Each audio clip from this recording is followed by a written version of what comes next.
Ndiyo hatua ya mwisho katika sherehe za hija nchini Saudi Arabia. Kumrushia shetani mawe. Zaidi ya mahujaji milioni 2 wamefurika Meka kwa sherehe hizo. Ila 717 kati yao hawajafanikiwa kutimiza hatua hii.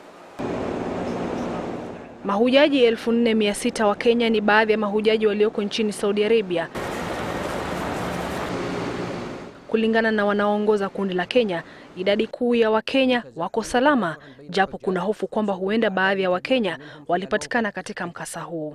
Tumepata ripoti chache ya kwamba kuna baadhi ya grupu za kutoka North Eastern zilikataa kufuata sheria za ministry, kwamba manake tunapatiwa time za kwenda hapo mahali. Wao wakatumia post, wakaenda kivyao, ndio tumesikia wamesema hapa kidogo. Kulingana na mahujaji hawa, onyo lilikuwa limetolewa kufuatia idadi kubwa ya watu ambao walikuwa wakisongamana kwenda kushiriki katika hatua ya kumrushia shetani mawe.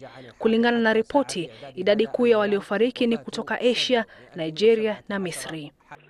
Grupu za nchi zingine kadha ambapo kwamba hazikufuata nidhamu au sheria zile zilizokuwa zinatakikana ndio zilipata maafa kama haya.